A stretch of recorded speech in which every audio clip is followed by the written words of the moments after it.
could play like a brother. I mean, in this film, this is the only thing I'll give away. Dean, it's called Brotherhood, and Dean is my older brother, and I think he's the only guy who could do that. You know, we're close enough that that's the case. We're literally, like, I always call him the old one because he's 2 days older than me. Like, he's gray now. You know, you can look at us and you can tell who's the older guy. So he's the only one who could play my older brother, truly. All right, so I do want to ask a favor. When we do watch it, when Mike and I, get the opportunity, however we can watch it, if you send us the link or whatever, I also want to see some of the outtakes. There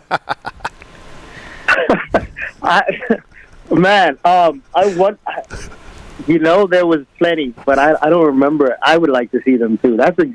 I'm going to ask Dean for those. I think I know who else has them, but I'm going to ask him for those because when this comes out and everybody sees it, I want to put the outtakes out probably like a week or two later. That'll be funny. Now Yves, is it like a stream of consciousness? It's constantly being filmed, or was it scripted? I mean, how did you guys go about making this?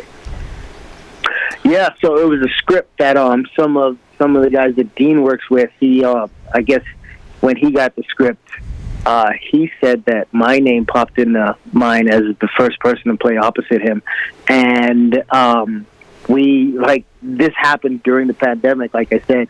So we did a lot of rehearsals over Zoom from a distance. I was living in D.C. at the time, and he was still down in Florida. So we did a lot of rehearsals online over Zoom, and we just tried to put it together. And like when we finally got together face-to-face, literally, filming was the first time we did anything face to face, and just having the rehearsals and I think like the fact that Dean and I go so far back and we're so close, I think it just it made it easier to come together and do it for real. But man, it's funny because I haven't watched it in a while, and now that we're talking about it, I want to go back and watch it today, but I don't like where my emotions bubble up. So, they were good emotions, bad emotions. This thing kind of gets the whole spectrum. So, you will laugh, you will cry, you'll be angry. All of those things will happen. Where and when can people see it? And honestly, more importantly, where and when can I see it? I'll be on a plane Friday going to the UFC. Maybe I can watch it on the plane. Well, it is not released yet. We can't let it out before film festivals, and we're going to a film festival in Delaware on August 10th. So that will be the first time anybody outside of the crew is seeing it. And after that, I think we're making the film festival circuit, and then we will put it online, I believe. But I don't know the release date for the general pop.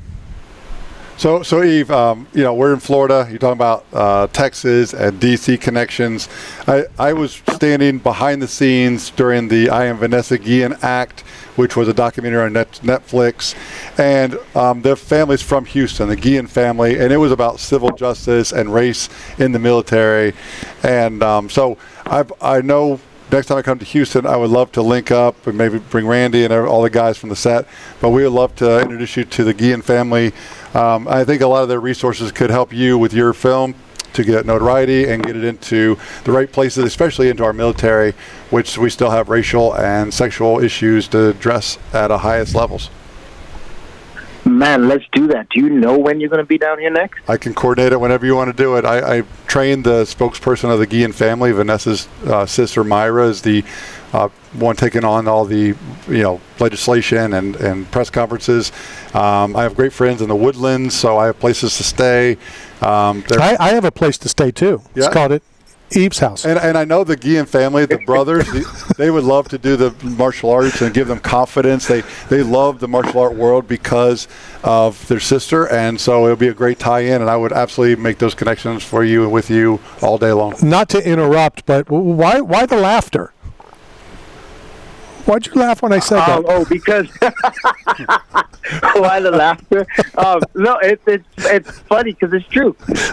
Okay. All right. What is it like, moving on, I've always wanted to ask you this. What is it like when you watch a Dustin Poirier fight? Because I know what it does to me when they say Thug Jitsu. What does that mean to you, loyalty and everything with Dustin? Man, that's a big deal. Real quick story about that. Dustin and I both felt like my last fight in the UFC before that was going to be my last fight. And he came down to corner me. The fight was in Austin.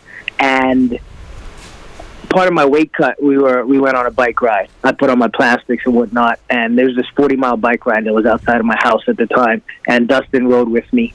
And halfway through the ride, we stopped on one end. So it's 20 miles out, 20 miles back, 20 miles back. So 20 miles out, we stop. We get off the bike, and we're just kind of resting, letting me recover. And we started talking, and then he was like, hey, man,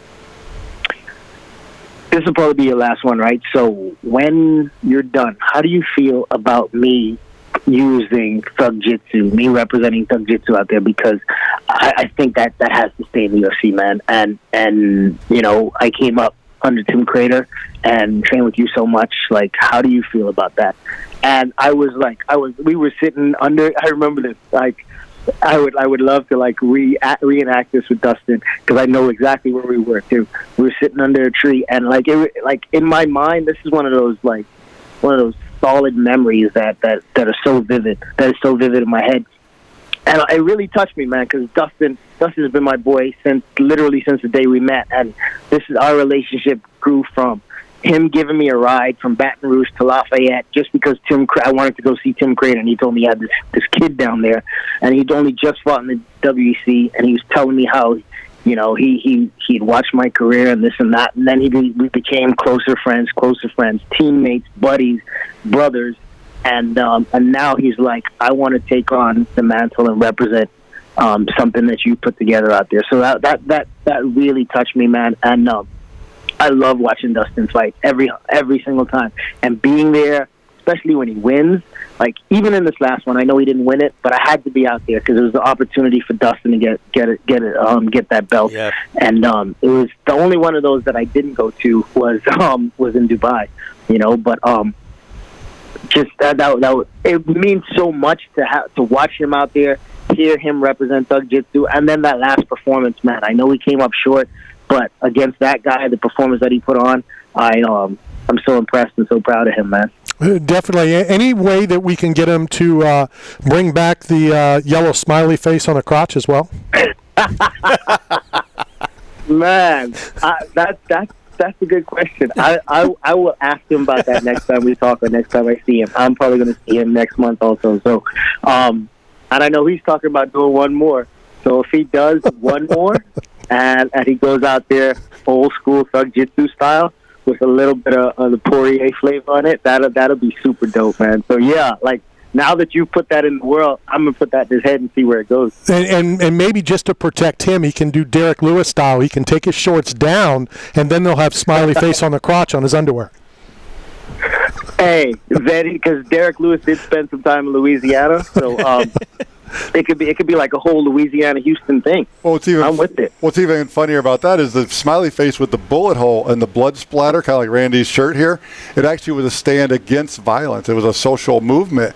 So obviously in the sport of MMA, it's a sport, it's a career, it's a passion. But in the world of social justice, it actually was a stand against violence in the world. So it would be great if you would tie in the smiley face with the social aspect for your film.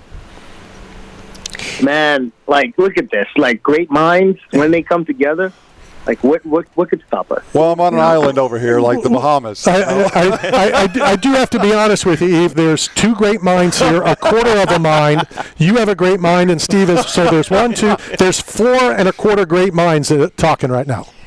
Hey, we can round that up to 5 and call it a day. or it can be Canadian, and we drop it down to 4. Right. Yeah. Canadian is probably better. Doing it the Canadian way is probably better. Okay. I always call Canada Canadian, by the way. That place is not a real place. Eve, you've obviously been in a couple different films. How is this Brotherhood different from, like, say, Warrior or some of the other ones that you were in? You know what? That's a good question, man. This film was virtually everything else I did was I got to be myself to an extent. Yep. You know. Yeah, you played Houston Greggs, in Warrior. I love that movie. Yep, Houston Greggs getting to walk down the red carpet, losing to a guy I would never lose to in real life, but whatever. I love the part where Eric Apple gets beat up by Tom Hardy. Yeah, that was fun. Yeah. Eric is cool though. Eric was all right. Yeah, Eric's but no, man, this was very different, man. Getting to kind of taking my mind into being somebody else, feelings that I'm pretty. I like to think of myself as empathetic. There are things that I see on screen. Man, I was telling one of my neighbors yesterday. I ran over a possum, and it broke my heart. You know what I mean? I do. But like getting to portray somebody else and trying to go through that. Not trying to, but having the opportunity to go through those emotions, and then having Dean opposite me. Man, like I'm not gonna lie, Dean, like.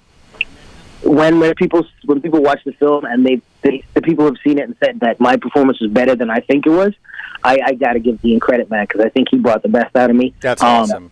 It was fun being opposite him and spending all that time with him on screen, and it was just a very different feeling, getting an opportunity to be somebody else for a minute. It's kind of like it's a different switch, but it's kind of like the switch of being a fighter for me. Like once the ref said it was time to go, like it was all about violence, and literally the moment the ref called it off, especially I'm the guy on the winning side of that, like I could be in the middle of throwing a punch and the ref calls it and I'm like, all right, I can stop right now. It's kind of like that, but the switch is a little bit different in that, like there was a moment I felt it so much. I went outside and I had to separate myself because I didn't want everybody else to see my tears. Wow, you're almost like a method actor. Yeah, almost. Yeah. Did you guys? I'm no Heath Ledger, but like I'm on my way. Did you guys have any acting like coaches on the set, or did they let you wing it?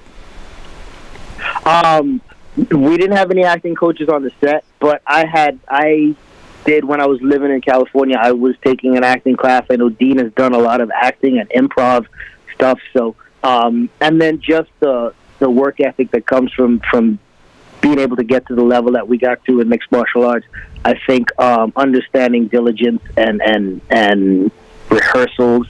I think those things really helped us bring out the best when it came to filming it. Actually.